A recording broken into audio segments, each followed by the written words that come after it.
Yes, students, today we start exercise 5.3 that is totally depend on the sum of the n terms और उसमें हम आप formula apply करेंगे Sn का।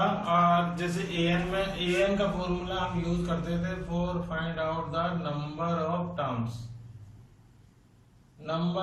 Terms find out करने के लिए हम फॉर्मूला यूज करते थे An का। यहाँ पे हम यूज करेंगे Sn, वो है sum of the nth term of an AP। यहाँ पे एक ध्यान रखिए, ये बहुत ही इंपॉर्टेंट वर्ड है nth टर्म। इट मीन जब भी सम पता किया जाएगा वो nth टर्म का पता होगा, मतलब हमें नंबर ऑफ टर्म्स जो है ना वो पता होने चाहिए कि किसी एपी की हमें कितनी टर्म्स का सम पता करना है, 10 टर्म्स का, 11 टर्म्स का, 15 टर्म्स का या 100 टर्म्स का।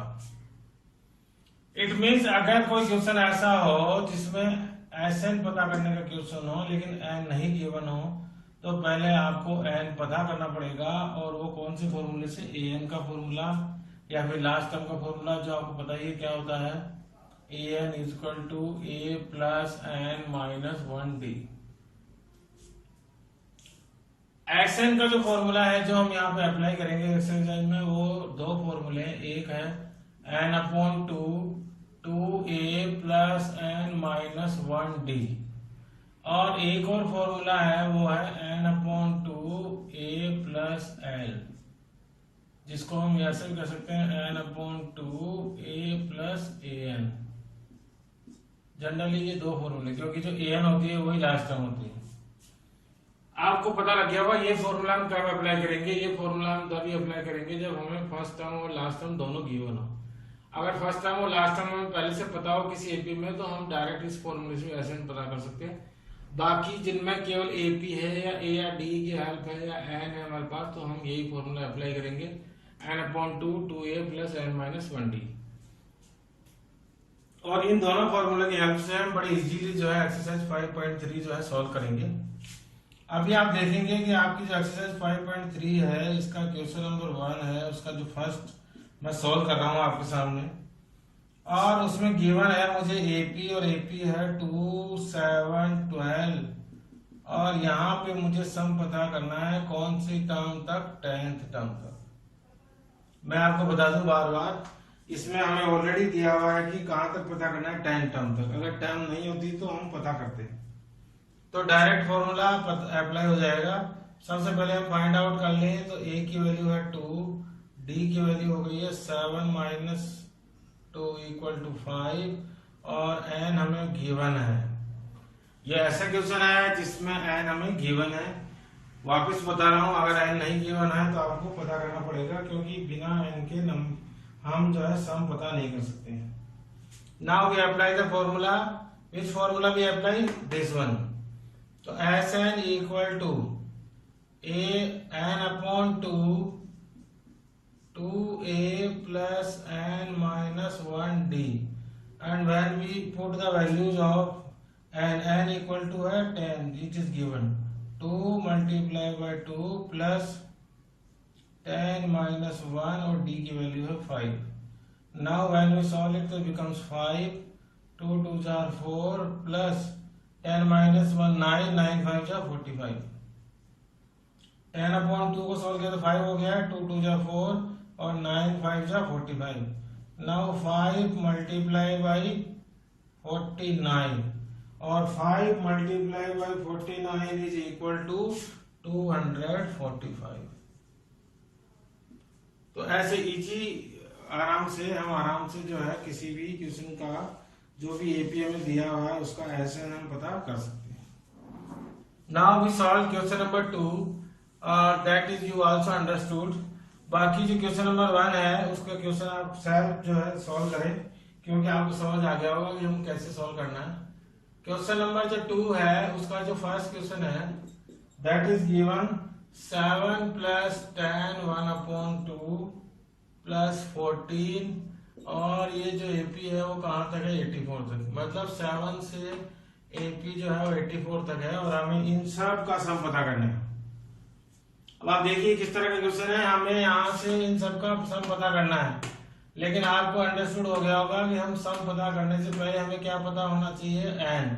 इट मीन्स हम ये पता करेंगे कि 7 से लेकर 84 तक इसमें कितनी टर्म्स है, और आपको पता है इसमें फर्स्ट टर्म भी दी हुई है, लास्ट टर्म भी दी हुई है। तो according to the formula a plus n minus 1 d equal to last term, उस फॉर्मूले से हम एन पता कर सकते हैं। और अब आप यहाँ से देखिए a की वैल्यू है 7, d की वैल्यू हो गई है 10 1/2 माइनस 7, इसको और सॉल्व करेंगे तो आएगा 21 2/7, 2 इज द एलसीएम, तो इट बिकम्स 21 माइनस 14 मतलब 7/2। When you put the value to 7 plus n minus 1, d की वैल्यू आ गई 7/2 और l की वैल्यू है 84। n minus 1 multiply by 7/2, 84 minus 7, n minus 1 7 और 87/2, 84 minus 7, 84 minus 7 is 77, n minus 1 जो मल्टीप्लाई हो रहा है 7/2 उधर जाके डिवाइड होएगा तो ये हो गया 11। Now n minus 1 equal to 22 और n की वैल्यू आ गई है 22 प्लस 1 मतलब 23। ये आप देख समझ गए होंगे कौन सा क्वेश्चन है, ये वो क्वेश्चन है जिसमें n हमें पता नहीं था, तो हमने n पता कर लिया और n से पता लग गया कि 7 से लेकर 84 तक इस एपी में कितनी टर्म्स है 23, और हमें इन सब का सम पता करना है। तो अकॉर्डिंग टू द क्वेश्चन ये हो गया कि हमें 23 टर्म्स का सम पता करना है। अब आपको पता है इसमें कौन सा फॉर्मूला अप्लाई कर सकते हैं, Sn equal to n/2 a plus l। कोई बता सकता है ये फॉर्मूला क्यों डायरेक्टली हम अप्लाई कर सकते हैं? क्योंकि आपको अभी भी मैंने बताया था कि जिस एपी में फर्स्ट टर्म और लास्ट टर्म हमें पता हो उसमें ये फॉर्मूला अप्लाई हो जाए। Now n we find out that is 23/2, a की वैल्यू है 7 प्लस L की वैल्यू है 84। नाउ 23/2 और 7 plus 84 is equal to 91। Now 23 into 91 is equal to 2093/2, और when we solve it so it becomes 1046/1/2। Sn जो है वो फ्रैक्शन में भी आ सकता है, डेसिमल में भी आ सकता है और नेगेटिव भी आ सकता है, लेकिन n कभी भी नेगेटिव नहीं आएगा क्योंकि n जो है नेचुरल नंबर होता है। Sn ऐसे क्यों हो सकता है? क्योंकि Sn जो है हम पता करते हैं नंबर ऑफ टर्म्स का, जो सम पता करा जाता है वो नंबर ऑफ टर्म्स का होता है, और नंबर ऑफ टर्म्स तो फ्रैक्शन में भी हो सकती है, डेसिमल में भी हो सकती है। अगर फ्रैक्शन में होगी तो सम फ्रैक्शन में आएगा, डेसिमल में होगी तो डेसिमल में आएगा, रियल नंबर में होगी तो रियल नंबर में आएगा, और अगर नेचुरल नंबर में होगी तो नेचुरल नंबर में आएगा। इसलिए Sn के लिए नहीं सोचना है कि सर ये फ्रैक्शन में कैसे है, n जरूर फ्रैक्शन में हो सकता है। Now we understood question number 3, और क्वेश्चन नंबर 3 बहुत ही इंपॉर्टेंट है, और वो ये बता रहा है before doing the exercise complete कि जब भी आपको कोई क्वेश्चन मिले तो सबसे पहले आप गिवन वैल्यूज जो है उसको कंसीडर करें और उसके अकॉर्डिंग सॉल्व करें।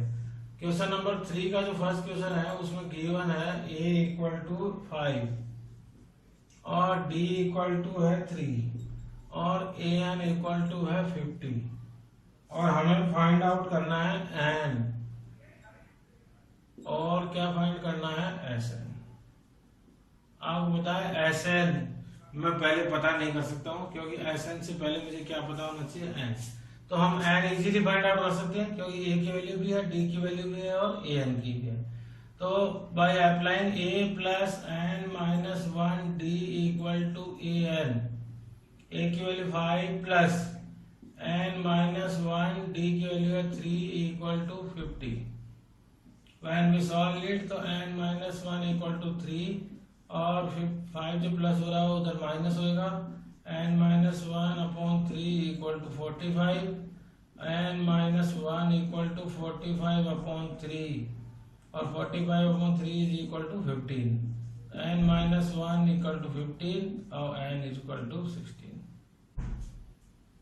अब आप हमें पता करना है Sn, और Sn में आप बता सकते हैं कौन सा फॉर्मूला अप्लाई हो सकता है। आपको पता लग गया होगा कि Sn जो है फाइंड आउट हो जाता है n/2 a प्लस l से, क्योंकि हमें फर्स्ट टर्म भी पता है और लास्ट टर्म भी। ए एन जो होती है वो लास्ट टर्म होती है, तो हम लास्ट टर्म और फर्स्ट टर्म का जो फॉर्मूला है वो हमारा अप्लाई कर सकते हैं। और एन हमें पता लग गया है, दैट इज 16/2 और a is equal to 5 plus n और एन इक्वल टू है 50। नाउ 16/2 इज इक्वल टू 8 और 8 इंटू 50 और 5 को प्लस करेंगे तो आएगा 55 और जब हम इसको मल्टीप्लाई करेंगे तो इट इज इक्वल टू 440। अब देख रहे हैं बड़े इजी तरीके से ये सॉल्व हो रहे हैं। ऐसे ही जितने भी क्वेश्चन हैं गिवन वैल्यूज के हैं क्वेश्चन 3 में, तो आप गिवन वैल्यूज को सॉल्व करें, या तो गिवन वैल्यूज की हेल्प से ए डी और एन पता हो जाएगा, या फिर दो इक्वेशंस बनेंगी जिनकी हेल्प से हम ए डी और एन की वैल्यू पता करके क्या पता कर सकते हैं, एस एन। ए डी और एन की वैल्यू पता हो तो बड़ी इजीली एस एन पता हो जाएगा। और आपको ये तो पता ही है ए डी और एन जो है इनका बहुत ही इंपॉर्टेंट रोल है इस चैप्टर में। अब मैं आपके लिए सॉल्व कर रहा हूँ क्वेश्चन नंबर 4 और वो बहुत ही इंपॉर्टेंट है, क्योंकि यहाँ से मुझे एक और बात बतानी है आपको। क्वेश्चन नंबर 4 है, उसमें दिया हुआ है एपी, और एपी में लिख लेता हूँ। मैंने बताया ना पहले गिवन वैल्यूज हम लिखते हैं 9, 17, 25 और डैश डैश, और एक मुझे दे रखा है एसएन, एसएन दे रखा है 636। क्वेश्चन में रीड कर रहा हूँ। क्वेश्चन में पूछा है how many terms of AP 9, 17 and 25 must be taken to give a sum of 636। इस एपी की कितनी टर्म्स का सम 636 होगा, मतलब क्या पूछा गया है, एन। अब आपको बताओ इंपॉर्टेंट जो बात थी इसमें यह है कि जब भी एस एन गिवन हो और एन पूछा जाए, चाहे वो कोई सा क्वेश्चन हो, एस एन गिवन हो और एन पूछा जाए, तो जब भी हम सॉल्व करेंगे तो जो लास्ट इक्वेशन जो इक्वेशन बनेगी सॉल्व करने के बाद वो बनेगी क्वाड्रेटिक इक्वेशन। तो ऐसे क्वेश्चन में क्वाड्रेटिक इक्वेशन की हेल्प से हम एन की वैल्यू पता करते हैं। ऐसा कहां पे होगा, क्वाड्रेटिक इक्वेशन कहां फॉर्म होगी, when S n is given और n is asked. Now S n is given और एपी इज गिवन, तो find out a is 9 and what the value of d, d is 17 minus 9, 17 minus 9 is 8। और जो given value में S N है तो S N के फॉर्मूले में सॉल्व करती है। एस एन इक्वल टू होता है n upon 2 2a plus n minus 1d equal to होता है एस एन, और एन हमें पता करना है तो एन अपॉन 2 2a, a की वैल्यू है 9 प्लस n माइनस 1 d की वैल्यू है 8 और इक्वल टू में हो गया है 636। Now when we solve it it becomes n upon 2 9 2 जा 18 plus 8n minus 8 equal to 636। Now n upon 2 10 plus 8n equal to हो गया है 636। 18 प्लस का है और 8 जो है वो माइनस का। अब आपको पता है ये क्या, n जो है वो n और 10 प्लस 8n इक्वल टू हो जाएगा 636 अपॉन 2, और 636 अपॉन 2 तो 636 इंटू 2, ये जो डिवाइड बाय 2 था उधर जाकर मल्टीप्लाई हो गया, तो 636 multiply by 2 is becomes 1272। Now n is multiply by 10 तो becomes 10n plus n is multiply by 8n तो 8n स्क्वायर इक्वल टू 1272। आप इसको और सिस्टमेटिक लिखेंगे तो it becomes 8n square plus 10n। आपको पता है डिग्री के अकॉर्डिंग डिसेंडिंग ऑर्डर में लिखी जाती है, 1272 इक्वल टू 0। अब आप देख सकते हैं कि ये कौन सी इक्वेशन है, क्वाड्रेटिक इक्वेशन। और मैं इसमें कॉमन लूं तो 2 कॉमन आ रहा है, तो ये बन गई n स्क्वायर प्लस, आपको पता है क्वेश्चन को हम लोवेस्ट भी कर सकते हैं, तो ये बन गई है 636 इक्वल टू 0। और इस तरह से जब भी हम Sn को फॉर्म को सॉल्व करेंगे to find out the n, तो वो हमेशा कन्वर्ट होगी क्वाड्रेटिक इक्वेशन। अब आप किसी भी मेथड से स्प्लिटिंग बाय मिडिल टर्म या discuss question number 5 the first term of an AP is 5, first term दी हुई 5 and the last term is 45, last term जो गिवन है 45 है एंड द सम इज 400 और एसएन दे रखा है 400। तो जो भी क्वेश्चन में दिया हुआ वर्ड प्रॉब्लम है उसको गिवन के फॉर्म में लिख लें। Find the number of terms, मतलब क्या पता करना है एन, एक तो हमें पता करना है n and the common difference, और एक पता करना है हमें डी। तो आप बताएं ए एल और एस एन दिया हुआ है, तो ए एल और एस एन का एक फॉर्मूला है जिसके थ्रू हम आराम से एन पता कर सकते हैं, और वो है n upon two a plus l equal to होता है एस एन। तो n upon two a plus l, a की वैल्यू 5, एल की वैल्यू 45 और एस एन हो गया 45। व्हेन वी सॉल्व इट तो it becomes 400 into 2, n upon 2 का 2 से ट्रांसफर तो मल्टीप्लाई बाय 2, तो n is equal to 400 into 2 upon 50, तो when we solve it तो becomes 16। तो easily we find out the value of n। Now we find out the value of d, और d के लिए हम formula apply कर रहे हैं a plus n minus 1 d equal to last term, a is given 5 and we find out 16, तो 16 minus 1 और d की वैल्यू हमें पता करनी है equal to 45, क्योंकि लास्ट टर्म गिवन है 45। Now 5 plus 15d equal to 45, and now 15d is 45 minus 5, that is 40, तो 15d is equal to 40 और d is equal to 40 upon 15 और that is equal to 8/3। तो इस तरह से हमने दोनों वैल्यू पता कर ली, एन भी पता कर लिया है और कॉमन डिफरेंस। जो गिवन वैल्यूज है उसके अकॉर्डिंग बड़े आराम से अप्लाई हो जाता है, फॉर्मूला अप्लाई करो और आंसर जो है फाइंड आउट हो जाता है। Now question number 6 is the first and last term of AP are 17 and 350। First term तो है 17 and last term है 350। If the common difference is 9, common difference D दिया हुआ है 9, how many terms are there, मतलब n पता करना है and what is their sum और SN भी पता करना है। जिस AP की फर्स्ट टर्म 17 है और लास्ट टर्म 350 है, उसमें कितने टर्म्स है, मतलब n भी पता करना है और उन सब का सम भी पता करना है।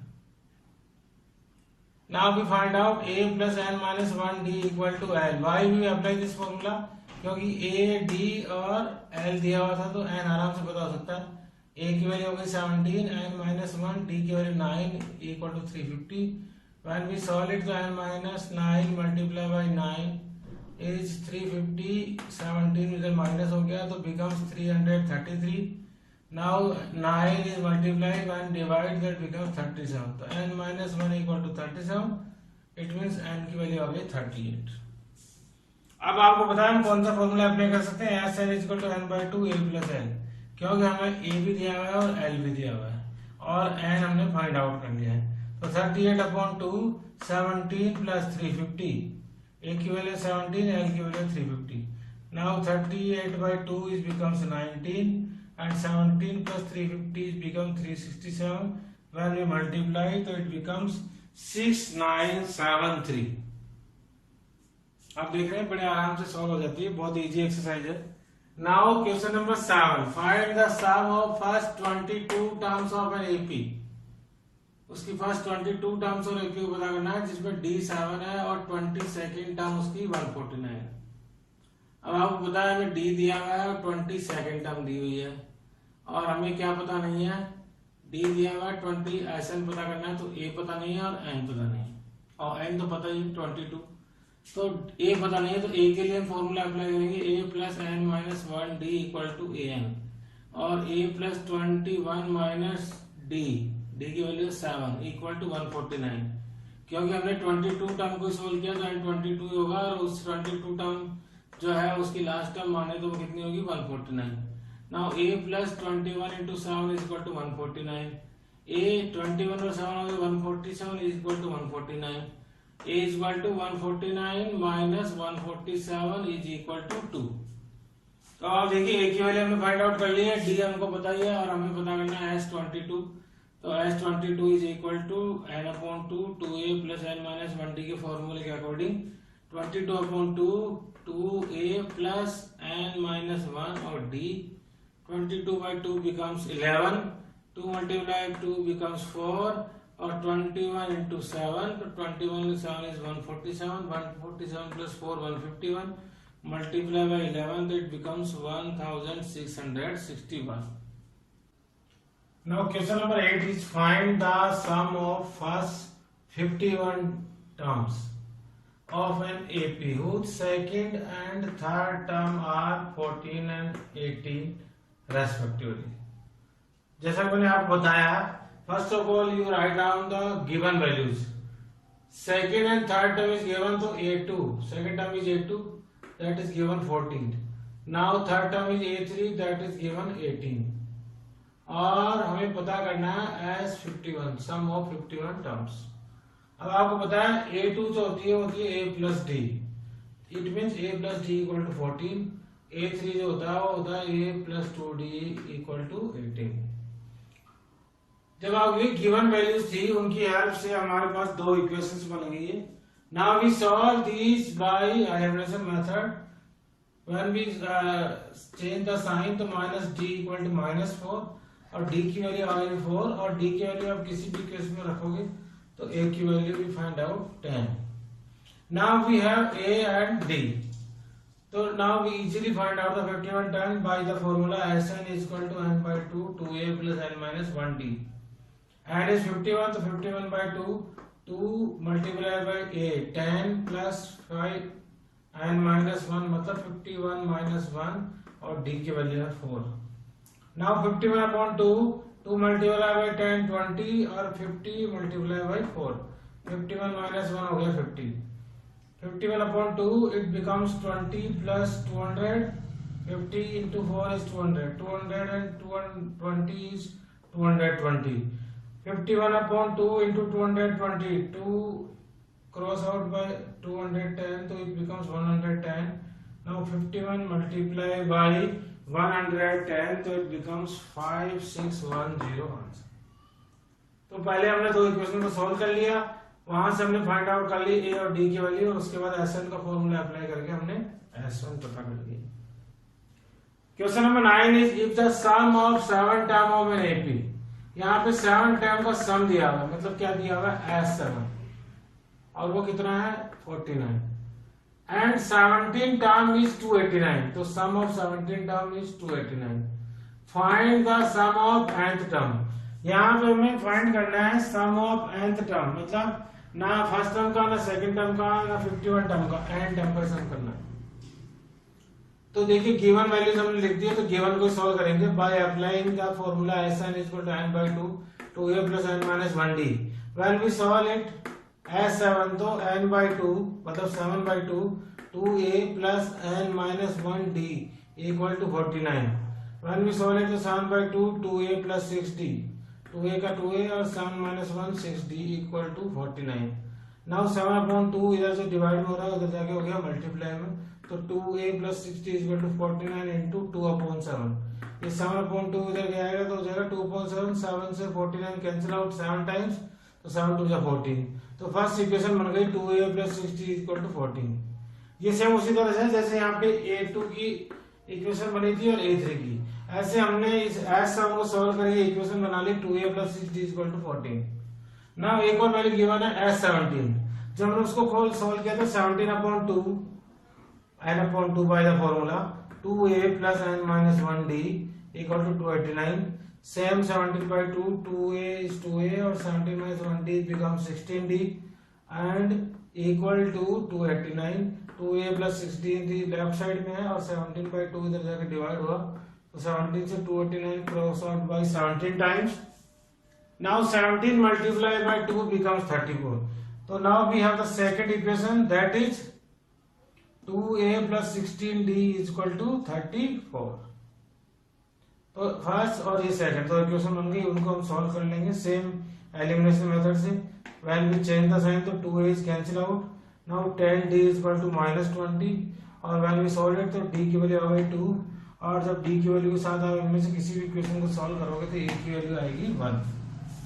सेम अगेन जैसे यहाँ पे हमने a और d की वैल्यू पता कर ली थी, यहाँ पे सम की इक्वेशन बना के a और d की वैल्यू पता कर ली है. नाउ हमें फाइंड आउट करना है Sn. Sum of n term का मतलब है Sn ही पता करना है हमें. S51 S14 ये नहीं पता करना, तो Sn इक्वल टू होता है n by 2 2a plus n minus 1d. n upon 2 n term का पता करना है तो n upon two, two a कितना था 1, ए की वैल्यू 1 थी, एन माइनस 1 और डी की वैल्यू हमने पता करी थी 2, वो हमने पुट कर दी। तो एन अपॉन टू, 2 मल्टीप्लाई 1 2 और 2n माइनस 2। अब आप देखिए 2 प्लस का और 2 माइनस का कैंसिल आउट, क्या होना चाहिए यहाँ पे 2n, N upon 2 multiply bye 2n, 2 से 2 cancel out, now n multiply by n is become n square.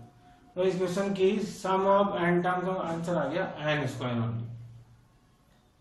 Now question number 10 is an is given 3 plus 4n। वहां पे दो क्वेश्चन है, वहां देखिए आप an जो है वो आपको 18, 15, 16 या 74 या 82 ऐसे नहीं दिया हुआ।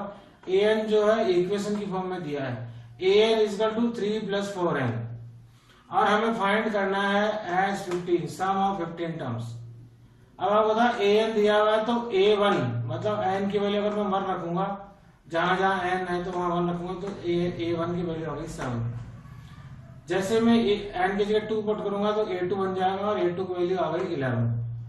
जैसे ही मैं n की जगह 3 पुट करूंगा तो a3 की वैल्यू आ गई 15। ऐसे जैसे मैं वैल्यू पुट कर जाऊंगा 1 2 3 4 तो आप देखिए कि AP फॉर्म हो जाएगी 7 11 15 और डैश डैश।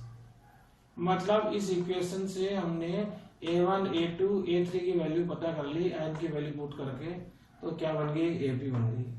अब a की बनने के बाद हमें a और d आराम से पता हो गया, a की वैल्यू हो गई 7, d की वैल्यू हो गई 11 माइनस 7 इक्वल टू 4। और अब हम इजीली एस 15 मतलब 15 टर्म का सम पता कर सकते हैं बाय द फॉर्मूला। तो it becomes 15 by 2 according to n by 2, 2a की value 7 plus 15 minus 1 n minus 1 और d की वैल्यू है 4।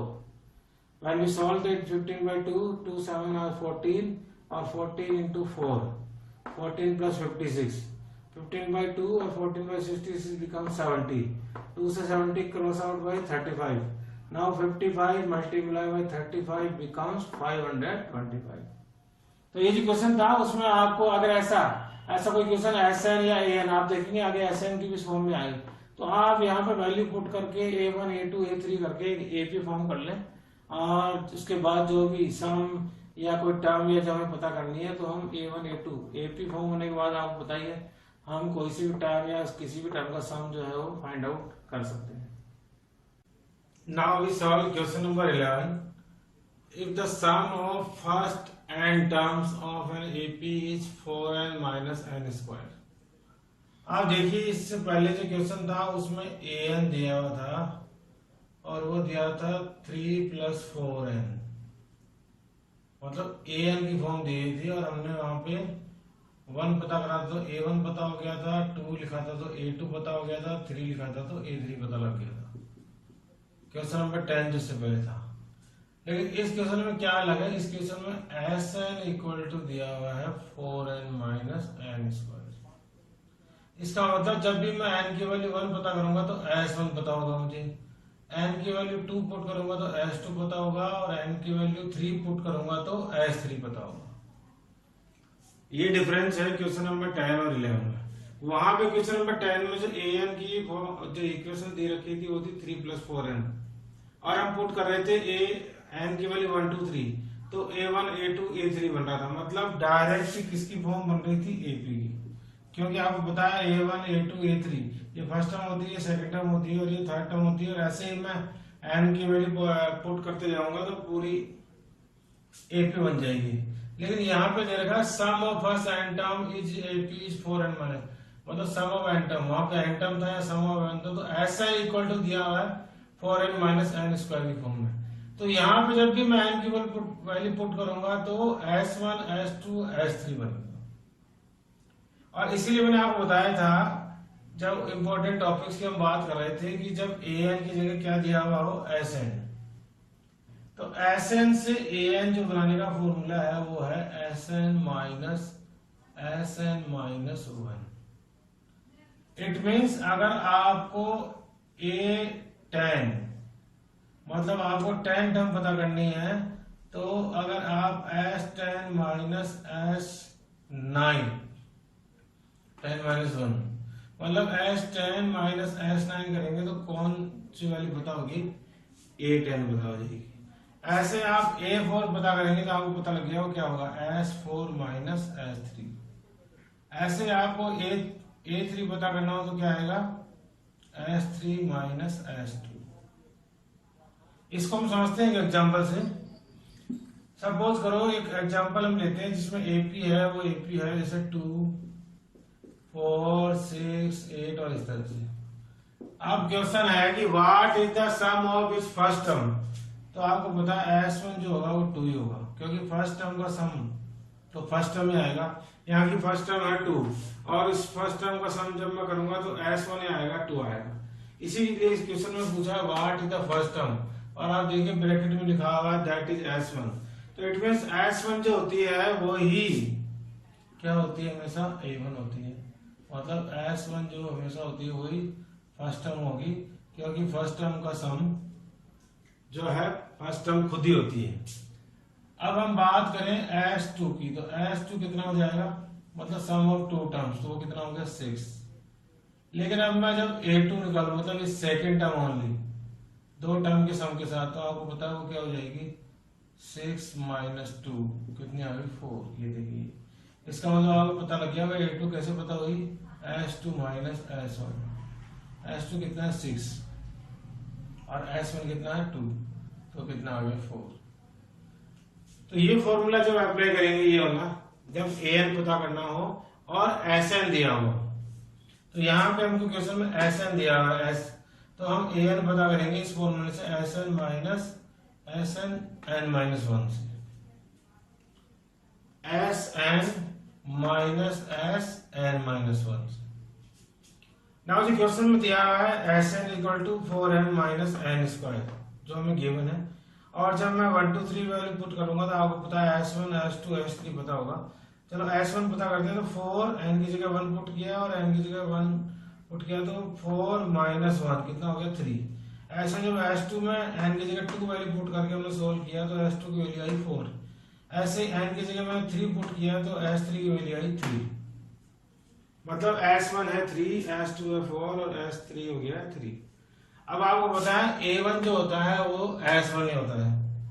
अभी मैं आपको समझाया कि जो A1 होता है वही S1 होता है, तो हमारा S1 क्या है 3, तो इट मींस A1 जो है वो S1 ही हो गया, तो A1 की वैल्यू हो गई 3। तो first sum of first term भी 3 है और हमारा फर्स्ट टर्म भी क्या है 3। इसमें पूछा है what is the first term, तो फर्स्ट टर्म जो है वो हमारी A1 होगी और वो जो S1 है वो A1 होगी, तो कितनी हो गई 3। उसके बाद पूछा what is the second term और what is the sum of the second term, तो S2 कितना हो गया 4। अब आपको मैंने बताया था A2 कैसे आएगा, तो हम दिया हो तो S2 माइनस S1, S2 कितना है 4 और S1 कितना है 3, तो S2 माइनस S1 करने पर आ गया 4 माइनस 3 इक्वल टू 1। अब हमें पता करनी है थर्ड टर्म, सिमिलर फाइंड, तो थर्ड टर्म होगी S3 माइनस S1, S3 है 3 और S2 है S3 माइनस S2 और S3 है हमारी 3 और S2 है 4, तो S3 minus S2 equal to हो गया 3 माइनस 4 मतलब माइनस 1। एक तरह से देखिए हमने SN से AN में चेंज कर लिया।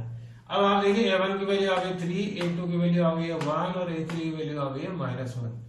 तो जब मेरे पास A1 A2 A3 की वैल्यू आ गई तो ये AP बन सकती है 3 1 और माइनस 1 डैश डैश डैश, जैसे वैल्यू लिखता जाऊंगा 3 4 5, तो ऐसे AP जो है कंटिन्यू फॉर्म होती जाएगी। According to this we have know that A equal to 3, D equal to हो गया 1 माइनस 3 इक्वल टू माइनस 2।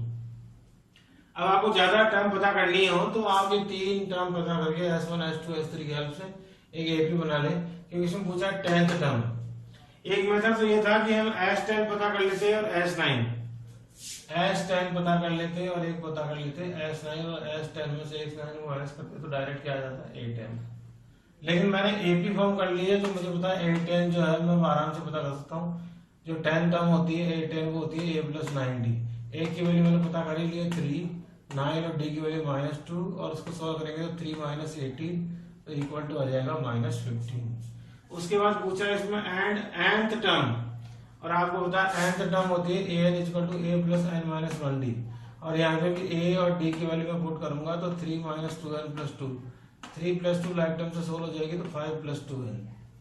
मतलब इस AP की जो कि किस फॉर्म में है 4n माइनस एन स्क्वायर, अगर इसको चेंज करूंगा मैं nth टर्म में तो वो आ जाएगी 5 प्लस 2n इक्वेशन की फॉर्म में, क्योंकि यहाँ पे टर्म नहीं थी तो n की वैल्यू n की फॉर्म में आएगी। Question number 12, find the sum of first 40 positive integers divisible by 6। 40 positive integers की वैल्यू का पता करनी है जो सारे ही डिविजिबल बाय है 6।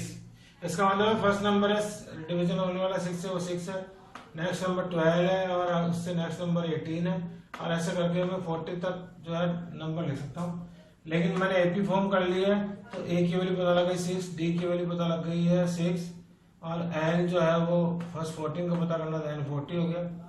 नाउ सम पता करना है तो एस एन का फॉर्मूला अप्लाई करेंगे, n by 2 becomes 40 by 2 2a plus n minus 1 d, तो 40 बाई 2 हो गया 20, 2 मल्टीप्लाई बाई 6 बिकम्स 12, और 40 माइनस 1 39 इंटू 6, 39 इंटू 6 हो गया 234, और 20 12 प्लस 244 तो 20 इंटू 12 प्लस 234 होता है 246, when we multiply it तो becomes 4920। ऐसे आराम से हम जो है क्वेश्चन नंबर 12 जो है बहुत इजी था, हम सोल्व कर सकते हैं। Now we question number 13। Question number 13 is find the sum of first 15 multiples of 8। इसको देखो मैंने अलग तरीके से सोल्व किया है। हमें पता है फर्स्ट मल्टीपल होगा 8, सेकंड 16, थर्ड होगा 24, और मुझे पता है 15 मल्टीपल क्या होगा 15 इंटू 8 120, तो मैंने उसका लास्ट मल्टीपल भी लिख लिया। क्यों? इससे क्या होगा कि मुझे इसकी फर्स्ट वैल्यू भी पता हो गई, फर्स्ट टर्म भी और लास्ट टर्म भी, तो अब मैं डायरेक्ट फॉर्मूला अप्लाई कर सकता हूँ, क्योंकि इसमें जो मल्टीपल है वो तो पूरे यहाँ तक कितने 15 ही है, तो n हो गया 15, तो 15 बाई 2, a की वैल्यू हो गई 8 और l की वैल्यू हो गई 20। When we solve it तो it becomes 960 आंसर। आप चाहे तो इसमें भी उसका लास्ट 40 मल्टीपल पता कर सकते थे 240, और इसको भी इस फॉर्मूले से सॉल्व कर सकते थे, लेकिन मैंने दोनों को अलग अलग तरीके से सॉल्व किया है ताकि आप कोई सा भी मेथड यूज कर सकें। नाउ क्वेश्चन नंबर 14 है find the sum of odd numbers. ध्यान देखिए, odd numbers between 0 to 50।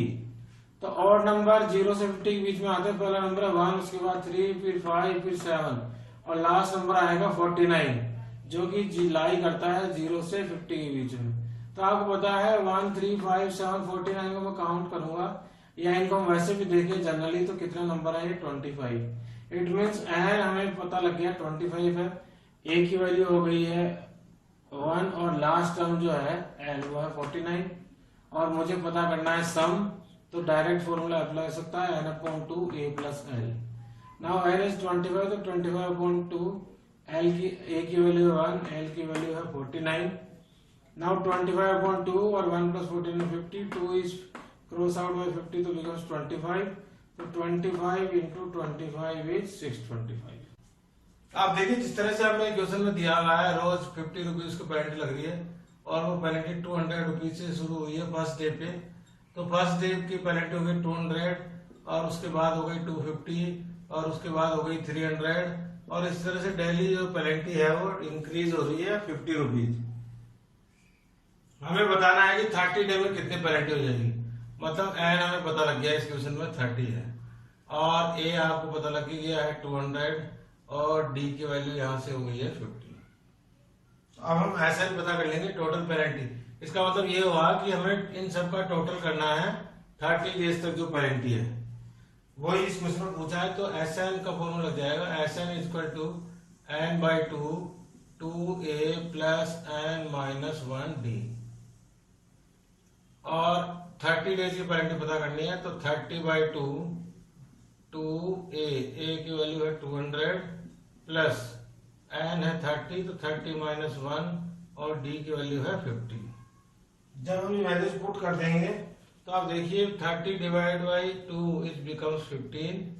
Now 400 plus 29 into 50, 30 minus 1 29, और 50 मल्टीप्लाई में now equal to 15, 400 plus 29 into 50, 29 into 50 is how much? 1450. Now 15 multiply by how much is this 1850 400 और 1450 तो it is equal to 27,750 rupees. It means अगर वो contractor delay करता है work को 30 days के लिए तो टोटल मिला के उसकी पेनल्टी हो जाएगी 27,050 rupees. Now question number 16। Question number 16 is a sum of rupees 700 is to be used to given 7 such prizes to student of school for their overall academic performance। 700 rupees distribute करने हैं students को उनकी overall academic performance के लिए। If each prize is rupees 20 less than is preceding prize. और question में जो कुछ शर्तें हैं प्राइज की लिखी हुई है कि जो फर्स्ट प्राइज जिसको मिला है उसके बाद जो सेकंड प्राइज जिसको मिलेगा उसको उससे 20 रुपीज क्या मिलेंगे कम। लिखा हुआ है if each prize is rupees 20 less than is preceding prize find the value of each of the prize. आपको बताना है कि स्टूडेंट्स को कुल कितने रुपीज मिले हैं। तो आपको पता है टोटल मनी हमें जो डिस्ट्रीब्यूट करना है वो करना है हमें 700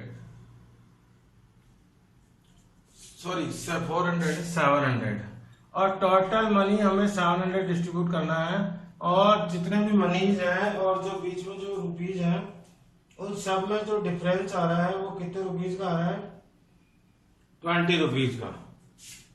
इसका मतलब डी जो है हो गया है 20। अब हम बात करें इसको टर्म के अकॉर्डिंग। अगर फर्स्ट को मिला है ए तो सेकंड को कितने रुपीज मिले होंगे ए -20। उसके बाद वाले को कितने मिले होंगे ए -40। उसके बाद वाले को कितने मिले होंगे ए -60। उसके बाद वाले को कितने मिले होंगे ए -80। उसके बाद वाले को मिले होंगे ए -100 1 2 3 4 5 6 और उसके बाद वाले को मिले होंगे ए -120।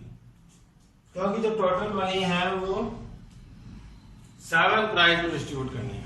तो सपोज करो फर्स्ट को ए मिले होंगे तो सेकंड को मिले ए -20 उसके बाद वाले को मिले ए -40 उसके बाद वाले को मिले ए -60 उसके बाद वाले को मिले ए -80 और फिर ए -100 और 120 क्योंकि सबके बीच में जो प्रीसीडिंग है उनको 20 रुपीज से कम मिले हैं। It means according to question ये जितने भी प्राइज है इन सब का जो सम है वो कितना हो गया है। इसका मतलब 7 प्राइज है तो 7 टर्म्स का सम करते हैं हम एक तरह से प्लस ए -100 प्लस ए -120 और वो इक्वल टू कितने रुपीज के बराबर है 700। अब आप देखिए ए गिन लीजिए 1 2 3 4 5 6 और 7 तो ये हो गया 7a माइनस 20 और 40 60 और 60 120 और 80 200 और 300 420 और वो इक्वल टू हो गया 700। और देखिए 7a इक्वल टू हो गया 700 प्लस 420 तो 7a इक्वल टू हो गया 1120 तो a की वैल्यू आ जाएगी 1120/7 7 1 7 8 9 10 11 42 7 6 42 और ये हो गया है 160। तो हमने वैल्यू पता कर ली a की तो a की वैल्यू आ गई 160।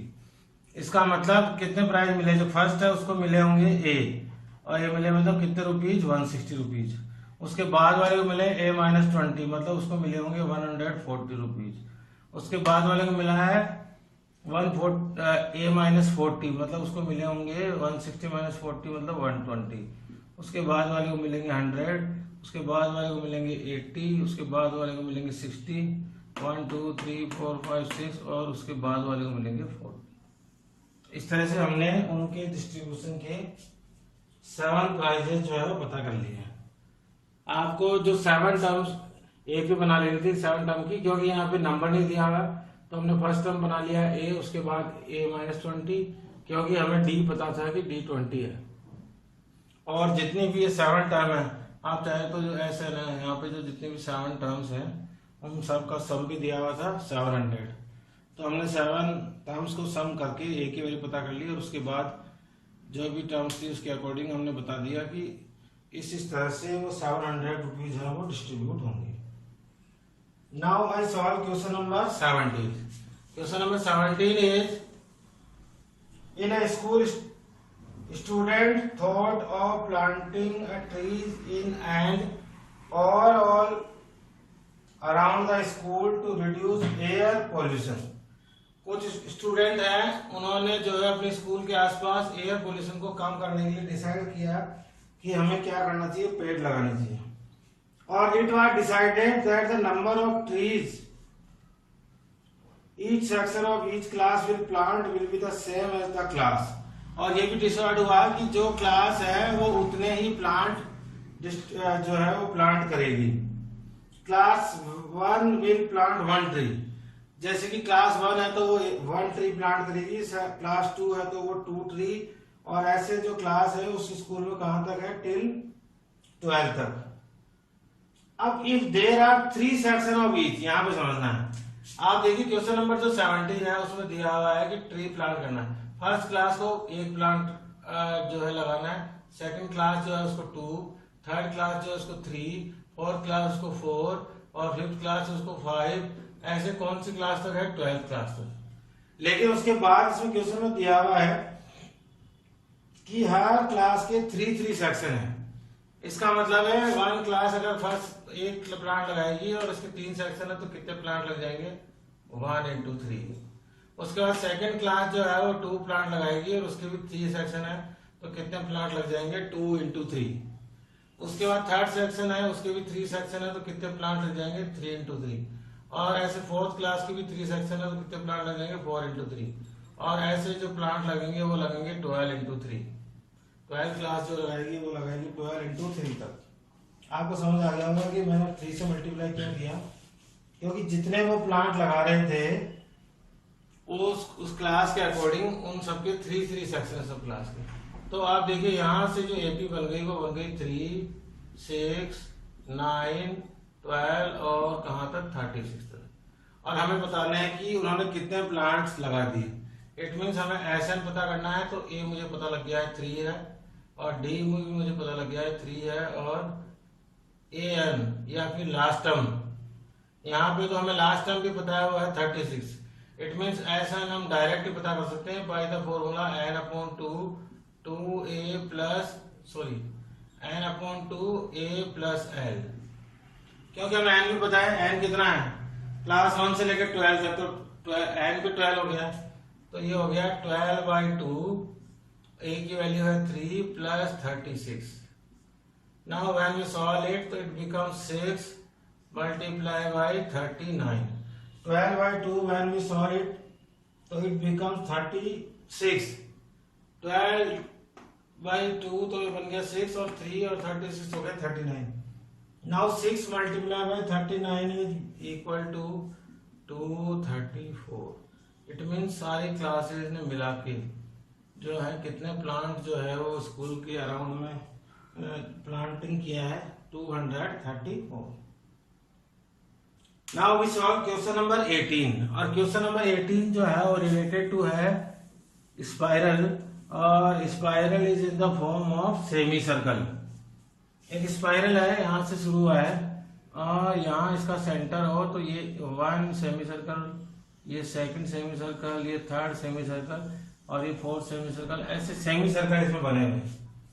क्वेश्चन में रीड कर रहा हूँ, a spiral is made up of the consecutive semi circles.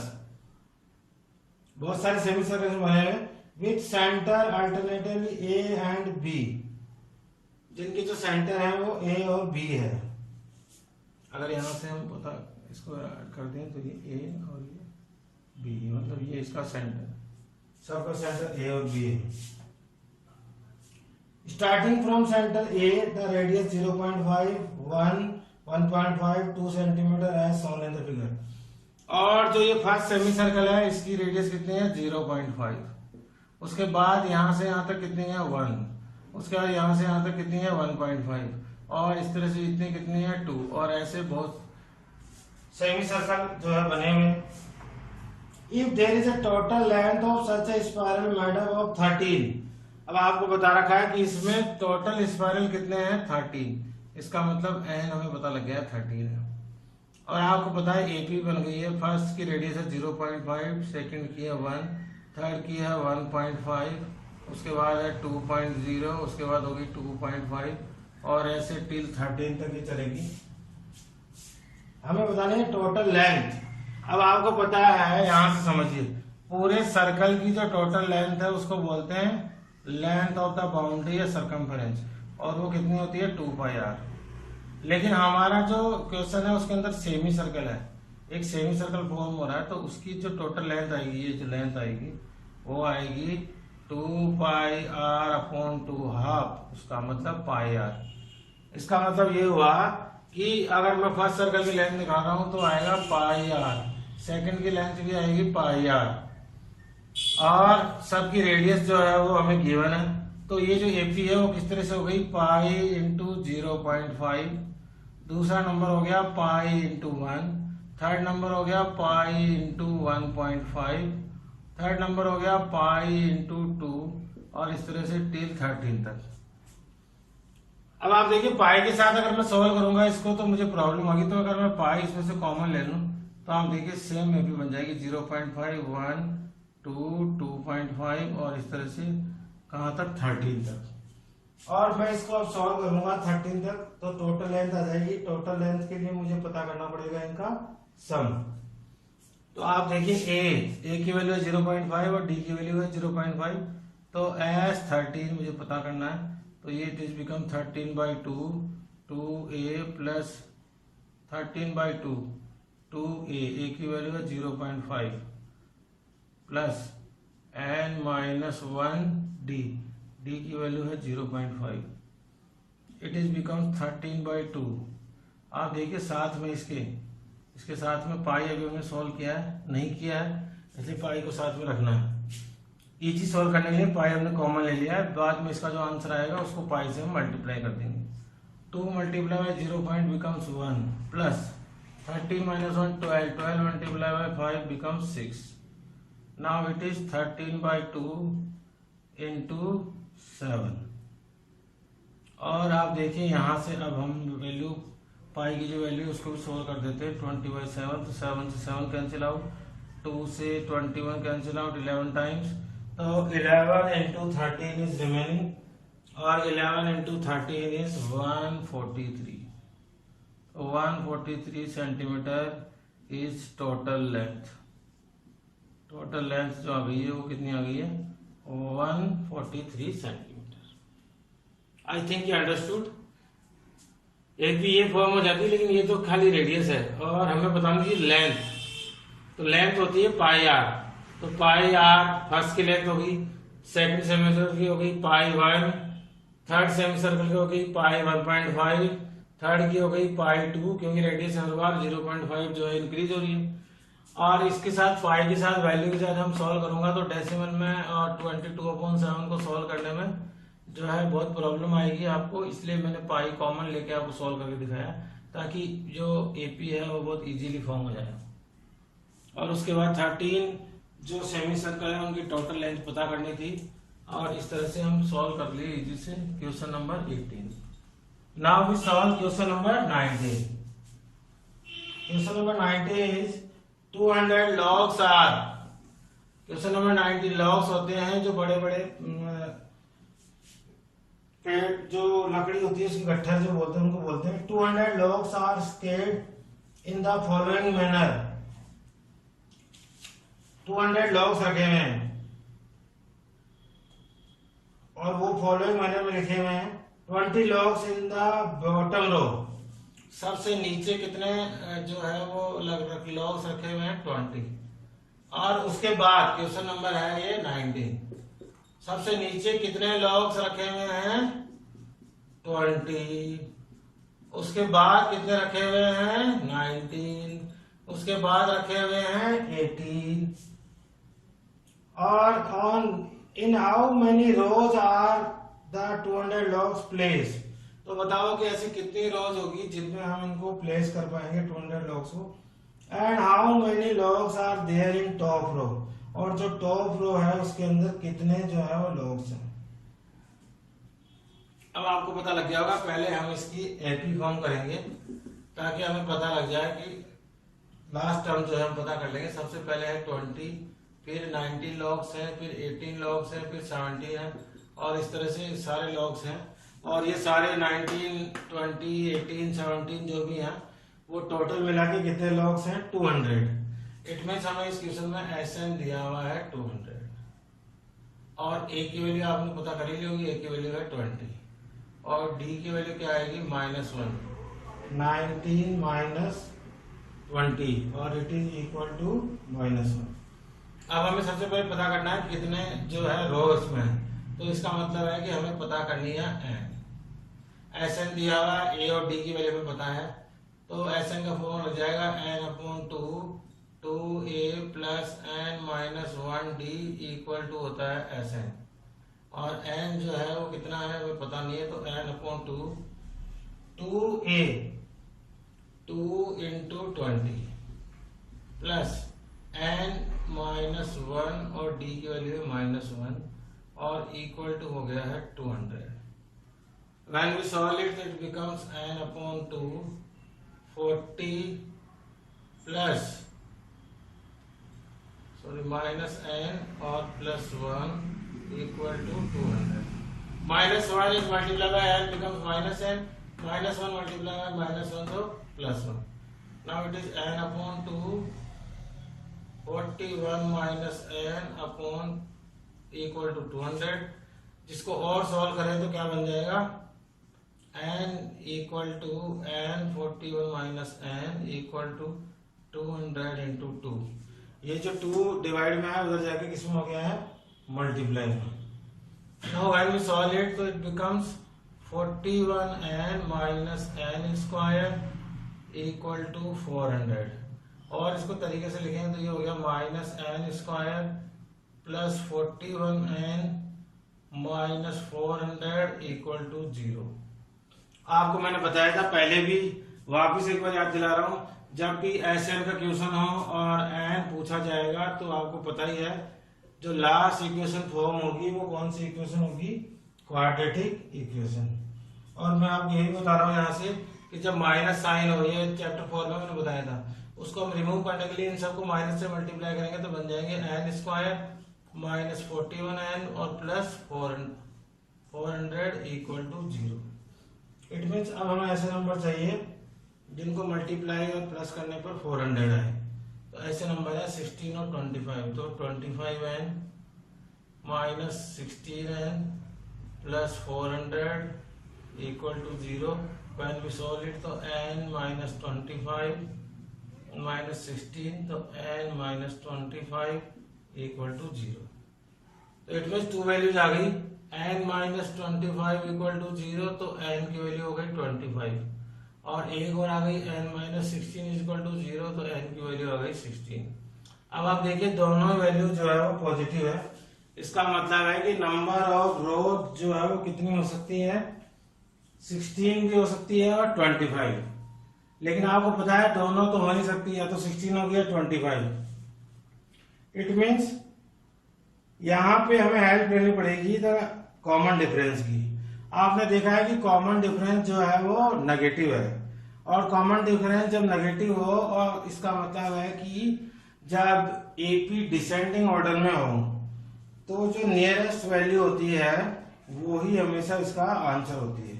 इसका मतलब हुआ कि इस केस में जो है n is 25 is not possible. यहाँ पे हम लिख भी सकते हैं since d is negative therefore n equal to 16 is possible। जो नियरेस्ट वैल्यू होती है वही पॉसिबल होती है, जो तो 16 जो है पॉसिबल है। इसका मतलब यहाँ से हमें पता लग गया कि जो भी लॉग्स वहां पे थे वो कितने, उसकी कितनी रोज थी? 16। अब आपको पता है, ये तो हमें पता लग गया। एक और क्वेश्चन पूछा है कि जो लास्ट रो है उसके अंदर कितने लॉग्स हैं, मतलब लास्ट रो हमें पता ही लग गई, लास्ट रो कौन सी है? 16। तो 16 में कितने लॉग हैं, तो इसका मतलब हमें पता करना है a16, और a16 होता है a + 15d। और a प्लस 15d को सॉल्व करेंगे तो वो आएगा 20 प्लस 15 और d की वैल्यू है -1, तो ये आ गया 20 माइनस 15, तो ये हो गया 5 जो लॉग्स हैं वो 5 लॉग्स उसके अंदर लास्ट रो में। इसका मतलब है 5 logs are in a last row. जब इस तरह से रखा जाएगा 20, 19, 18, 17, 16, तो लास्ट रो जो आएगी उसके अंदर कितने लॉग्स आएंगे 5, क्योंकि हमने पता कर लिया कि जो लास्ट लॉग है उसमें कौन सी रो है 16। I think you understood question number 19। Now last question is question number 20, उसको भी मैं आपको एक्सप्लेन कर देता हूँ और उसके बाद हमारी जो एक्सरसाइज है 5.3 वो कंप्लीट हो जाएगी। और आपने देखा होगा कि बहुत इजी क्वेश्चन है जो आराम से समझ में आ जाते हैं। आप देखिए ये एक पोटैटो रेस का क्वेश्चन है, इसलिए इसको आराम से समझिए। A competitor start from in a potato race a bucket is place at starting point. ये स्टार्टिंग पॉइंट है, सपोज करो यहाँ पे एक बकेट रखी हुई है, यहाँ पे एक बकेट रखी हुई है, this is the starting point जहाँ पे बकेट रखी हुई है, ठीक है। Which is and potato is place which is 5 metre from the first potato. और ये जो बकेट है यहाँ पे जो फर्स्ट पोटैटो रखा हुआ है, यहाँ पे एक पोटैटो रखा हुआ है, उससे कितना दूर रखी हुई है 5 मीटर। उसके बाद क्वेश्चन में क्या दिया हुआ है, potatoes are or remaining other potatoes are placed 3 metre apart from the straight line। और बाकी जो पोटैटो है वो कितनी कितनी डिस्टेंस पे रखे हुए हैं 3 मीटर की डिस्टेंस पे। सारे पोटैटो जो बाकी जो बचे हुए हैं वो कितने कितने मीटर की डिस्टेंस पे रखे हुए हैं 3 मीटर की डिस्टेंस पे। और ऐसे करके कितने पोटैटोज हैं 10 पोटैटोज आर देयर। ये भी लिखा हुआ है कि टोटल पोटैटो जो यहाँ रखे हुए हैं वो 10। इसका मतलब हुआ a competitor start from the bucket. अब जो कंपटीटर है यहाँ बकेट से स्टार्ट होता है और इन सबको जो क्वेश्चन है उसमें दिया हुआ है run back with it drop in the bucket, run back to the pick up the next potato और run to the bucket to drop it and the continuous in the until the potatoes are in the bucket. और ये जब तक करता रहता है जब तक कि सारे पोटैटो इसमें नहीं आ जाए। आप समझोगे बहुत बड़ा क्वेश्चन है लेकिन इतना समझाया बड़ा आराम से कि कंपटीटर ने यहाँ से स्टार्ट किया और वो यहाँ तक गया फर्स्ट पोटैटो तक और उसने इसको उठाया और यहाँ तक वापस आया और उसको उसने इस बकेट में डाल दिया। हमें बतानी है कि ये 10 पोटैटो उसको उठा के लाने हैं, तो इस बीच में और सबकी डिस्टेंस भी दी हुई है, इस बीच में उसने कितनी डिस्टेंस पता करनी। इसका मतलब फर्स्ट पोटैटो के लिए उसने कितने डिस्टेंस कवर कर ली फर्स्ट पोटैटो उठाने के लिए, आपको पता लग गया होगा 10 metre. How it is 10 metre, 5 metre तो ये गया है उठाने के लिए और 5 मीटर वापस दौड़ के आया है और इसमें डाला है, इसका मतलब हो गया 10 मीटर। उसके बाद सेकंड पोटैटो जो है उसको उठाने के लिए गया है वो यहाँ से वापस, तो आपको पता है कितनी दूर चला गया है 5, तो ये और 3 ये कितना 8 मीटर और वापिस इसको डालने के लिए यहाँ पे आया है, मतलब 8 मीटर गया है और 8 मीटर आया, कितना हो गया 16 मीटर। ऐसे ही जो थर्ड पोटैटो है उसको उठाने के लिए गया है वो 5 और 3 8 और 3 11 और 11 मीटर तक गया है, 11 मीटर वापस आया है, मतलब कितना हो गया 22 मीटर। आप देखिए कि ऐसे हम इन सबको यूज करके एपी फॉर्म कर सकते हैं। तो आप देखिए यहाँ पे एपी फॉर्म हो गई और एपी हो गई 10 16 22 और ये कहाँ तक हो गई 10 तक और नंबर ऑफ पोटैटो है 10, तो हमें एन पता लग गया, एन की वैल्यू है 10। हमें बताना है कितनी डिस्टेंस कवर की, मतलब एस एन पता करना है। तो एस एन इक्वल टू हो गया n by 2a plus n minus 1 और डी कितना आ गया 6। व्हेन वी सॉल्व इट तो it becomes 10 by 2 becomes 5 20 plus 9 6 54। now 5 multiply by 74 और 5 multiply by 74 is equal to 370। It means उसने टोटल डिस्टेंस जो है वो कितनी कवर की है 370 मीटर डिस्टेंस कवर की। आई थिंक मैंने पूरे आराम से आपको ये डायग्राम बना के समझाया ताकि आपको जो क्वेश्चन है उसको समझने में बड़ा आसानी से फील हो। और आप देख रहे हैं कि इस तरह से इजीली SN का फॉर्मूला अप्लाई करके हमने 5.3 एक्सरसाइज जो है बड़े आराम से सॉल्व कर ली, और पूरा चैप्टर सॉल्व हो गया हमारे यहाँ से। और आप समझ रहे हैं पूरा चैप्टर AN और SN के फॉर्मूले पे ये जो है बेस्ड है, और बहुत इजी चैप्टर है। आई थिंक आपने इसको एंजॉय किया होगा। इसकी प्रैक्टिस करते रहें और पढ़ते रहें। Best of luck. Thank you.